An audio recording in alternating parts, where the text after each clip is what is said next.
Let's Mhm. flip over to the gridiron because we talked about on the show yesterday a little bit of an interesting situation coming up with Dabo Swinney calling out Pete Golding for You don't say. tampering. Yeah, like it's just a Interesting. little bit interesting. What did you take from what Dabo said in his press conference, and what are your thoughts on the state of tampering, so to speak, in college football right now?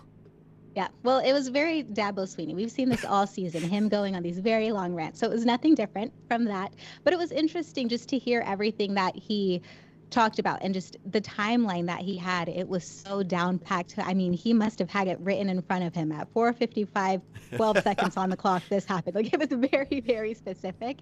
And of course, when it happens to your team, when you have a player who you expect to be a part of the roster that you're building, it sucks when they Right. leave, for lack of better words. It's unfortunate, but it is something that we've seen happen a lot in college football. And whether it's talked about or not, I think everyone kind of knows it goes on beyond the scene or behind the scenes.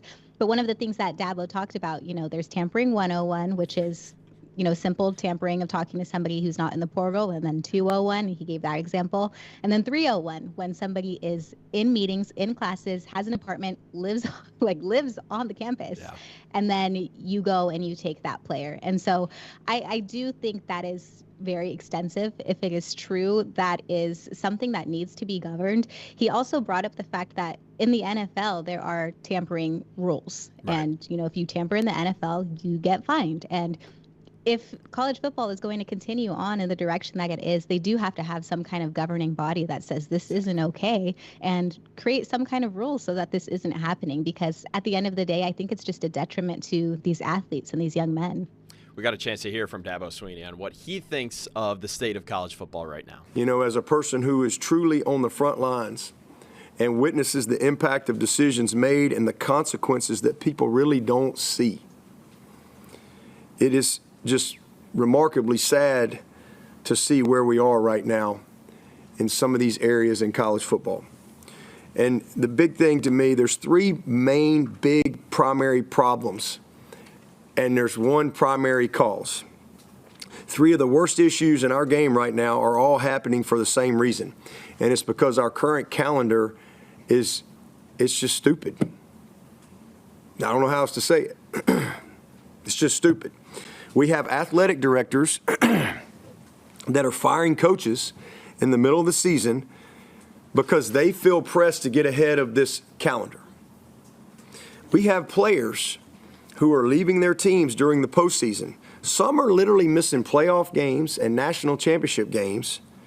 Just this year, we had a young man at Miami that goes in the portal on the 2nd and signs with Indiana on the 5th.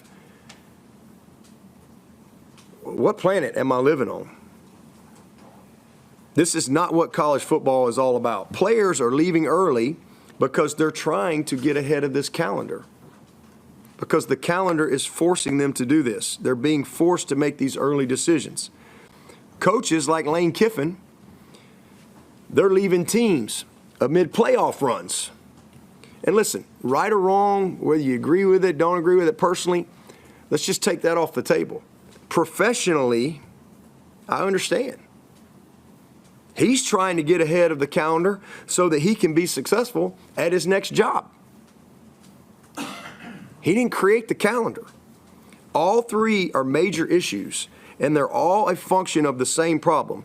So let's fix the problem, okay? So here's how I say fix the problem. This is my fix for the calendar.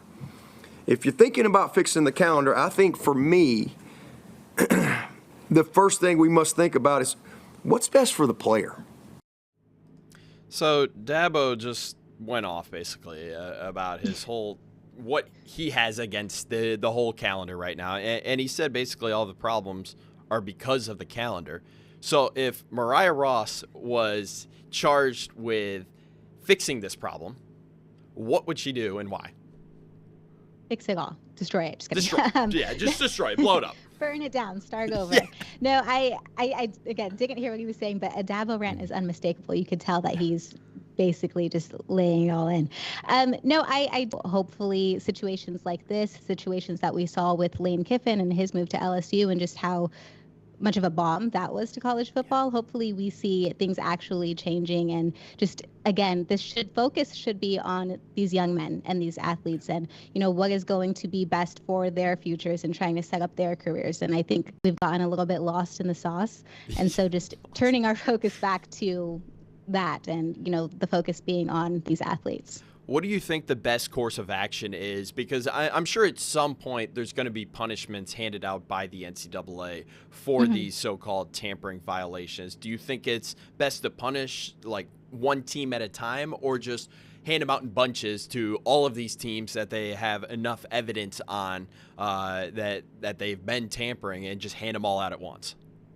I think handing them out at once would probably be the way to go. Doing it one at a time, you'd probably just feel the boogeyman coming up on your shoulder, because again, everybody kind of has had a hand in it, and it's the truth. It's the way it is. I mean, we've just got to be real about it. And so I think maybe just handing them all out at once and saying, hey guys, this is it. Let's, pay your fines, pay your dues, and let's move forward and stop doing that, and just, go forward on a clean slate.